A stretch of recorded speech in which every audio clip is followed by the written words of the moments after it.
اپنے رب کی مغفرت کی طرف جلدی کرو اور جنت کو پانے کے لیے جلدی کرو۔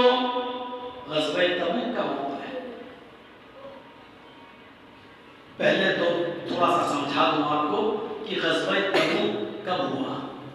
سخت گرمی میں ایک غزوہ، جنگ۔ غزوہ اس کو کہتے ہیں جس غزوے میں، جس جنگ میں اللہ کے رسول بھی شریک ہوئے ہوں۔ دو لفظ آتے ہیں، ایک غزوہ اور ایک سریہ۔